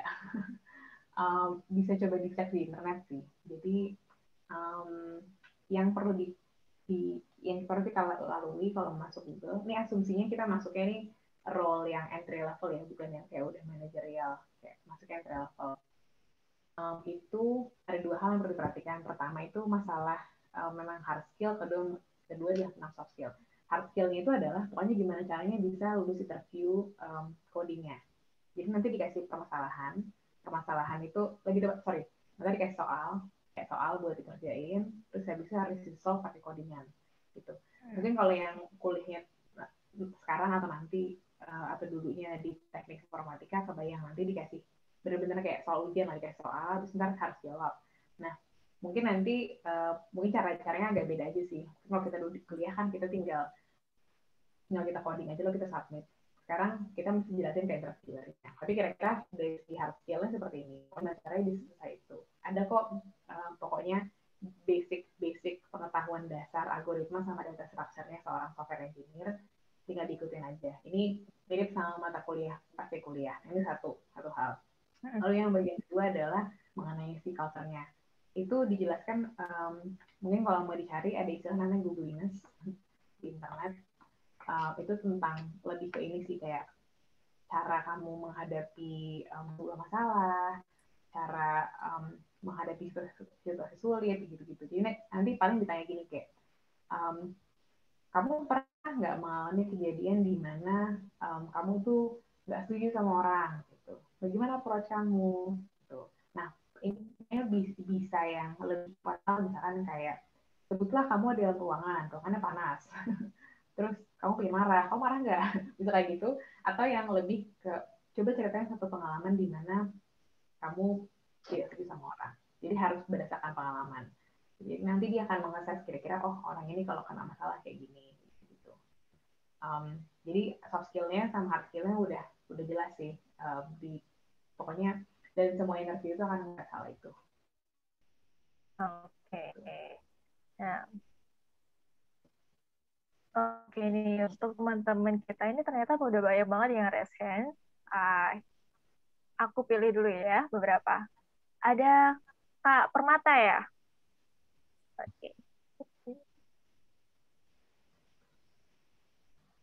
Ini udah kedengaran belum suaraku? Oh ya, oke. Ya, silakan Kak Permata, mau tanya sama siapa? Sebelumnya, halo semua, Assalamualaikum warahmatullahi wabarakatuh. Assalamualaikum warahmatullahi wabarakatuh. Terima kasih Kak Chai dan Kak Aulia untuk sharing pengalamannya. Aku punya pertanyaan untuk Kak Aulia. Kebetulan aku anak sains juga nih Kak. Aku tertarik banget pengen lanjut kuliah keluar, especially Jepang. Nah, tadi Kak Aulia sempat jelasin tahapan gimana kakak apply beasiswa. Di situ kakak bilang awalnya hubungi profesor. Nah, pertanyaanku, gimana cara bisa hubungin profesornya? Atau kita cari tahu dulu tentang project apa yang sedang profesor itu buka, dan kalau misalnya tertarik itu kita baru hubungin, atau gimana? Dan kalaupun emang kayak gitu, gimana kita cari tahu tentang project apa yang sedang profesornya selenggarakan, atau gimana kita pokoknya cari tahu tentang profesor tersebut gitu Kak. Terima kasih. Oke, langsung aku jawab. Makasih ya Kak Permata sebelumnya atas pertanyaannya. Mungkin tadi kayaknya ada beberapa juga yang nanyain soal hal ini. Kalau misalnya kasusku kan kebetulan karena memang ada kerjasama dari UGM sama Kobe, jadi memang bukan sih, profesornya yang memang kayak bilang, ini aku lagi ada bukaan nih, kayak gitu. Cuman kalau misalnya ada juga kasus di mana emang kita yang nyari sendiri, kayak temanku ada juga yang dia nyari sendiri profnya, jadi dia benar-benar tahu kayak, oh ya aku misalnya waktu itu di bagian kita bilangnya G6 tuh kayak hukum internasional gitu, hubungan internasional gitu. Dia benar-benar cari profnya, terus dia lihat profnya udah ngeluarin jurnal apa aja, dan ternyata cocok nih sama bidang yang kita cari gitu. Akhirnya dia biasanya di situ nanti ada di bagian websitenya Kobe itu biasanya ada kayak email profnya gimana, terus udah langsung email aja kayak, Prof saya tertarik banget nih sama departemennya Prof, saya pengen banget sekolah di sini, gimana ya Prof? Nanti Profnya biasanya akan langsung ngebales sih kayak, oh ya kalau misalnya kamu mau, nanti kamu daftar, biasanya nanti kasih tahu tanggal pendaftarannya kapan, terus habis itu kalaupun misalnya memang mendaftar lewat beasiswa, nanti dikasih tahu juga beasiswanya bisa daftarnya pakai apa kayak gitu. Nah biasanya kalau itu kan jalurnya jalur umum jatuhnya. Kalau misalnya jalur umum, biasanya nanti akan lebih direkomendasikan lewat beasiswa yang tadi kalau misalnya Max, yang G2G, jadi emang ke kedutaan besar ke kedutaan Jepang di RI dulu, kayak gitu. Atau bisa juga kasus kedua, daftar dulu, terus udah sekolah di sana, nanti baru daftar beasiswa itu juga bisa. Jadi udah kita kerja di sana, biasanya nanti kalau misalnya untuk anak S2 sama S3, biasa ada namanya kita sebutannya research student, jadi kayak pengenalan di sekolahnya biasanya 6 bulan sampai setahun gitu. Terus habis itu sambil nyari beasiswa itu juga bisa. Jadi benar-benar biasanya udah fokus ini profnya dia bidangnya apa ya. Menjawab ya Kak. Makasih Kak. Sama-sama.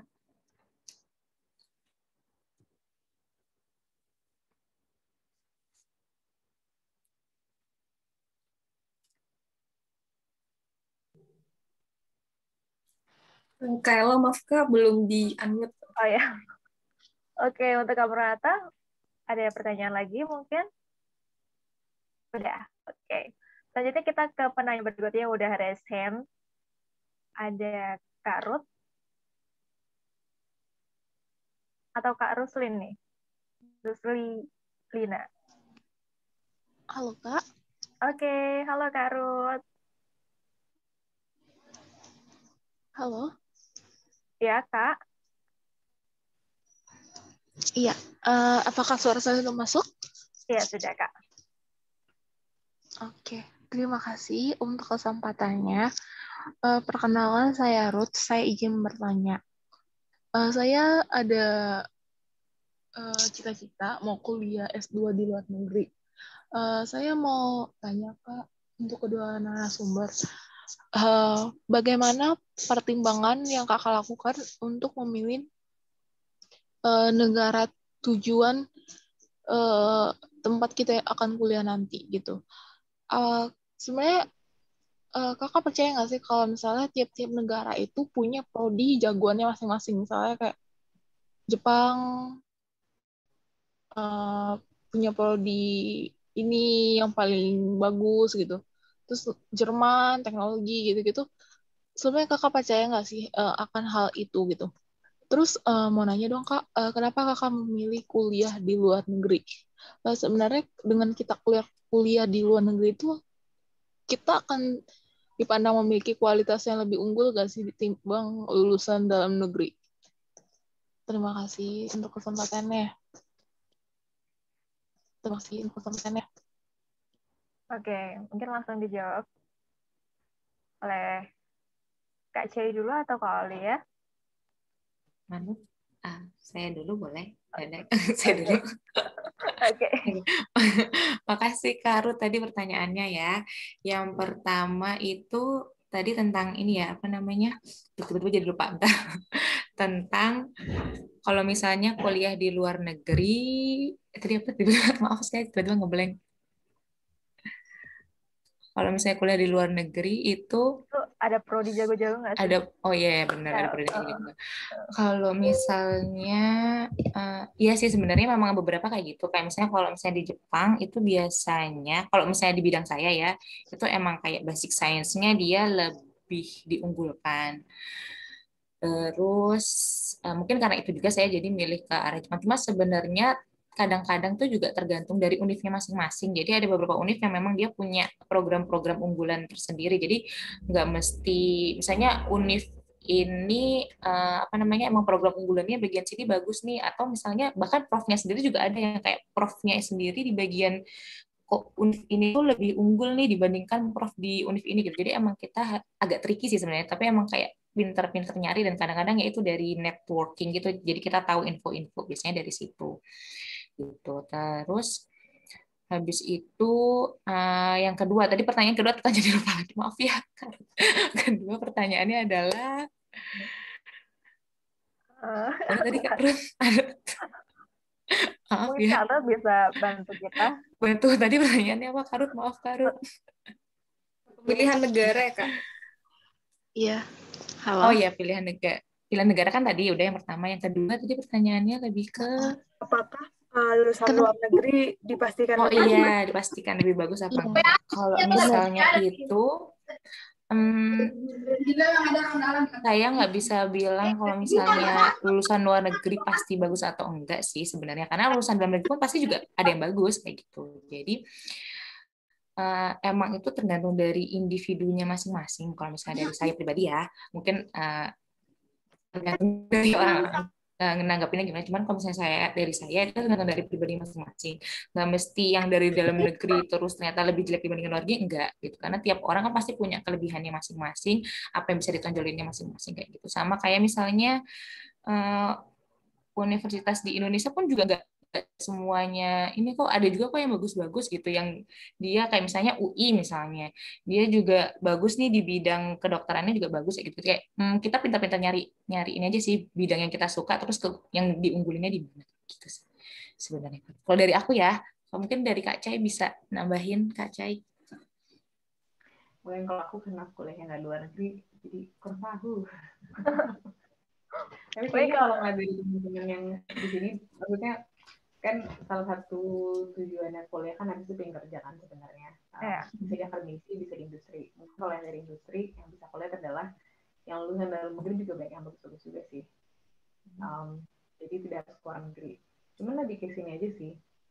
Kayak kalau keluar negeri itu ada perspektif lain gitu yang bisa kita dapatkan. Nah ini mungkin sebuah pelajaran tambahan yang tidak bisa didapatkan kalau misalkan di dalam negeri gitu. Kayak mempelajari bahwa ternyata ada bidang-bidang lain, ternyata ada orang-orang yang berbeda-beda caranya. Itu sih yang biasanya lebih baik. Maksudnya dalam artian jadi kalau misalkan main gelap-gelap seperti ini, kita pikiran jadi lebih terbuka gitu loh. Jadi kalau misalkan ada pengetahuan baru, kita nangkapnya jadi lebih cepat. Itu sih yang bisa aku dapatkan. Tapi dari segi substansi kuliahnya sendiri sih, yang di Indonesia juga banyak yang bagus kok. Yang jelek-jelek di luar negeri juga ada yang ngomong-ngomong, cuma mau bilang aja. Kalau mau nyari perbandingan baliknya. Oke, thank you Kak Jai dan Kak Aulia. Untuk Kak Ruth, apakah sudah jelas, Kak? Iya, terima kasih Kak untuk jawabannya. Iya, makasih Kak Ruth. Ya. Untuk kita nih, gimana sih caranya untuk konsisten untuk meraih mimpinya? Kalau Kak Aulia kan biar bisa melanjutkan beasiswa atau pendidikan ke luar negeri. Sedangkan Kak Ruth kan konsisten nih, harus kerja di luar negeri. Biasanya kan di tengah-tengah ambang ketika ingin mengurus hal-hal tersebut tuh banyak banget godaannya ya Kak ya. Oke, mungkin dari Kak Syai dulu mau sharing. Banyak sih, godaan jelas banyak banget. Karena kadang capek ya sebenarnya. Aku dipikir-pikir dulu lebih ke sini sih. Jadi mungkin kan udah sempat cerita ya. Jadi kan sebenarnya tadi sempat S2 dulu. Ada saya kerja. Terus nyari kerja juga sebenarnya udah sempat nyari beberapa perusahaan juga sih baru dapat yang ini. Kayaknya dulu kalau misalkan udah mau, aku tuh dulu suka ini. Jadi kalau aku punya rencana, aku tuh suka cerita sama teman-temanku. Aku bilang kayak pokoknya gue akan keluar negeri tahun segini. Kadang nggak nyampe. Jadi dari kemarin tuh selalu bilang bikin S2 terus nggak jadi. Terus teman kalau misalkan ketemu, katanya lo mau S2? Enggak, maaf ya nggak jadi. Tapi punya teman-teman yang mana kita tuh sharing mimpi kita tuh bisa membantu kita mengingat dulu motivasinya apa gitu. Karena gini, mungkin kita sekarang ingat kita motivasi ini, lalu kita berubah. Teman kita kan dulu dengarnya versi yang dulu kan. Jadi kalau kita ngobrol sama dia, kita ingat, oh dulu tuh aku motivasi ini loh. Jadi bias-bias yang ada karena kita capek itu dia nggak tahu bias-biasnya. Jadi kita bisa ingat dulu mimpi kita apa. Gitu sih dulu menurut aku sharing-sharing sama temen kayak tentang plan kehidupan itu very very helpful. Oke. Kalau dari Kak Aulia? Kalau dari aku biar tetap konsisten ya. Kalau aku suka tipenya yang nulis sih. Jadi biasanya aku kayak nulis 1 tahun ke depan aku kira-kira ngapain nih, 3 tahun ke depan ngapain, 5 tahun ke depan ngapain, terus ya udah dipajang di dinding gitu kayak buat reminder. Oh iya ini ada pencapaian-pencapaian yang emang harus aku capai nih kayak gitu. Nah dulu tuh sempat ada fun fact sih sebenarnya. Jadi kayak aku nulis bakal ke Jepang tahun 2020 atau 2021. Itu pas sudah ketahuan keterima ke Jepang gitu kan. Tapi habis itu tuh bulan Oktober bulan kan keterimanya bulan Juli, terus bulan September tuh udah dibilang maaf ya nggak bisa ke Jepang karena ada corona, jadi kamu mungkin ke Jepangnya April tahun depan tahun 2021. Tapi nggak tahu kenapa tuh aku tulis aja ke Jepang tahun 2020 kayak gitu, aku tempel di dinding gitu. Terus nggak tahu kenapa tiba-tiba profnya tuh detik-detik terakhir tuh bilang kayak bisa nih ternyata bisa ke Jepang kayak gitu. Terus kayak beneran bisa ke Jepang, terus kayak udah akhirnya langsung ngurus akhirnya jadi berangkat beneran bisa datang sini gitu. Jadi nggak ada salahnya kok buat nulis mimpi-mimpi kamu terus ditaruh di sebuah dinding atau terserah ya mau di mana gitu, kayak biar kamu reminder aja kayak oh iya ini aku pernah punya mimpi kayak gini dan mungkin ada yang bisa di checklist atau enggak kayak gitu. Kan kadang bisa jadi doa juga kan. Iya bener banget. Bisa ditiru nih.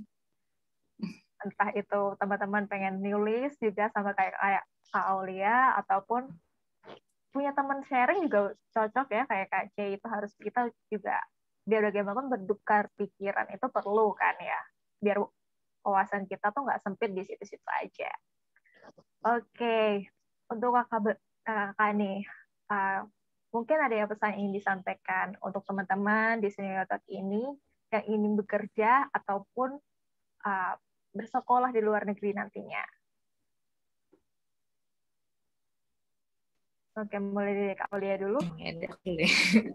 Oke, buat teman-teman yang ingin sekolah maupun kerja di luar negeri, pokoknya taruh goalnya dulu, kayak kalian mau apa nih sebenarnya, buat paling nggak setahun ke depan deh, setahun ke depan tuh kalian benar-benar pinginnya apa, ditaruh goalnya, tulisin kalau misalnya perlu gitu. Terus ya udah tetap sambil sambil jalan, sambil usaha ya tetap berdoa gitu. Kalau misalnya aku tuh punya, bukan prinsip ya, slogan gitu, dapat dari ini, dari film Simba. Jadi sloganku adalah Hakuna Matata. Tadi kayak udah don't worry, be happy, kayak hidup itu kan pasti bakal ada naik turunnya, dan nggak semua hal yang kita dapat itu kan pasti menyenangkan, pasti ada juga susahnya. Tapi balik lagi, yang namanya susah itu kan pasti ada hikmahnya di balik itu. Jadi kayak udah don't worry, be happy, Hakuna Matata aja gitu, ngejalanin hidup gitu. Anggap aja ini kayak anugerah dari Tuhan yang dikasih ke kita. Tetap semangat. Semangat, harus semangat dong. Teman-teman di sini harus semangat semuanya.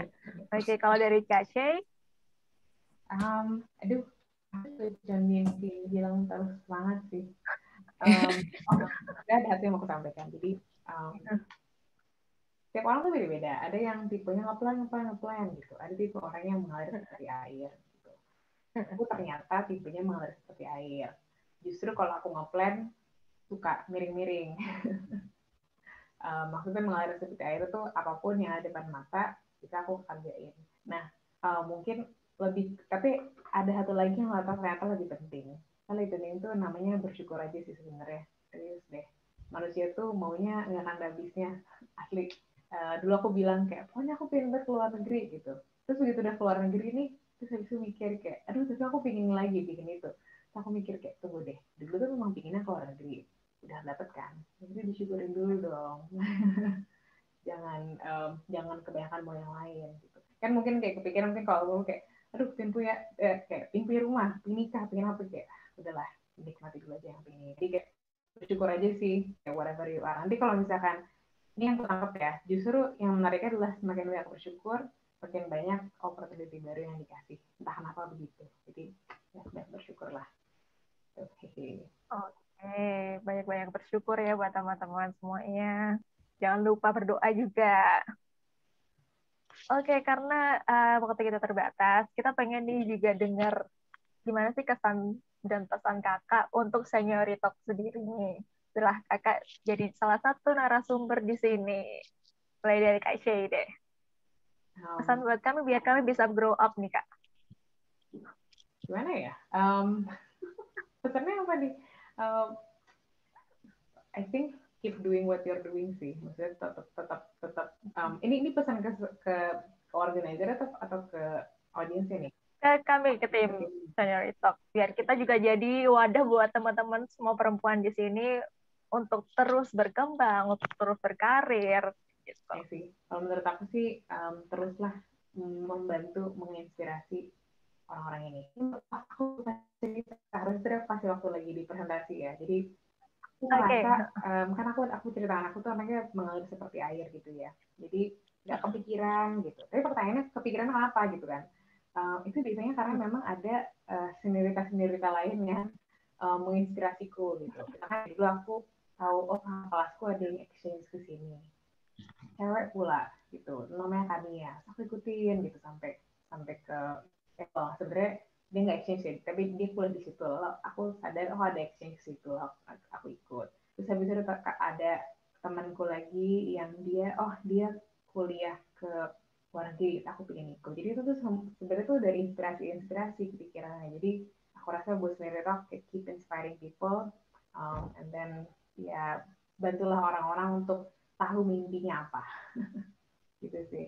Oke, thank you. Jadi Kak Oli ya. Dari aku hampir sama ya.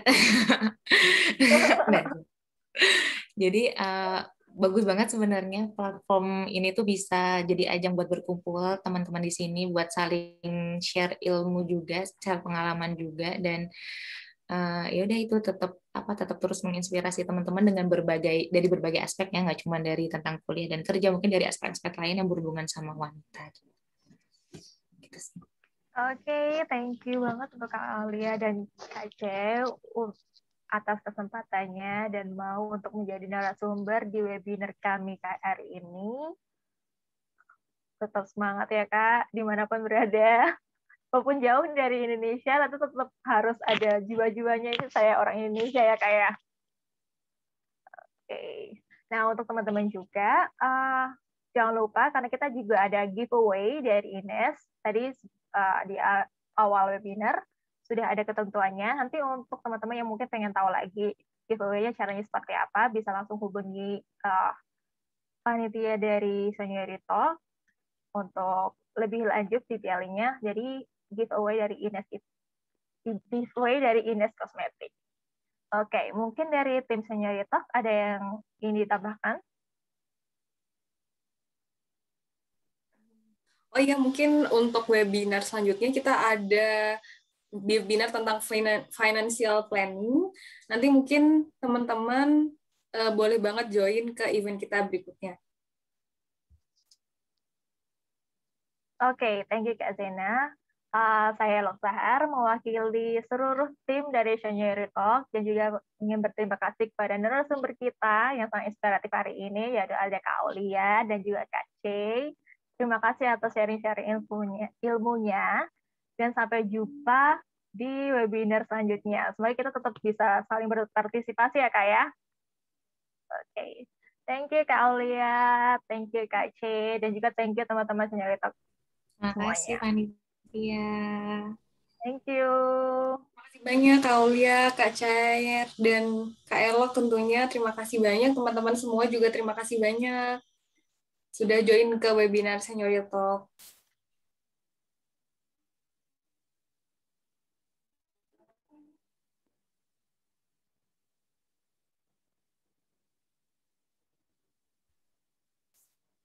Ya, buat teman-teman yang pengen ikutan giveaway-nya, nanti bisa, kalau misalnya akunnya diprotek, silakan bisa dikirim screenshot Instagram story-nya ke DM @senioritalk.id. Yang belum follow akun Senioritalk juga silahkan banget buat di-follow, karena kita banyak banget info tentang webinar menarik selanjutnya, terus juga banyak konten-konten menarik seputar isu-isu wanita, dan banyak banget juga ilmu yang bisa didapat dari follow Senioritalk gitu. Oke, mungkin segitu dulu Kak Aulia, Kak Cai, mungkin boleh banget kalau misalnya akan melanjutkan kegiatan selanjutnya. Terima kasih banyak kakak-kakak. Semoga ilmu yang udah dibagikan tadi jadi amal jariah buat kita semua dan dibalas kebaikannya oleh Allah Subhanahu wa taala lebih-lebih lagi. Terima kasih banyak kakak-kakak. Terima kasih. Thank you semuanya. Terima kasih kakak-kakak.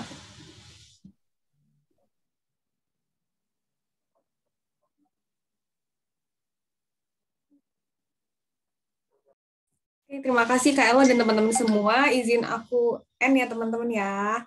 Dadah, see you di webinar selanjutnya. Assalamualaikum warahmatullahi wabarakatuh. Terima kasih.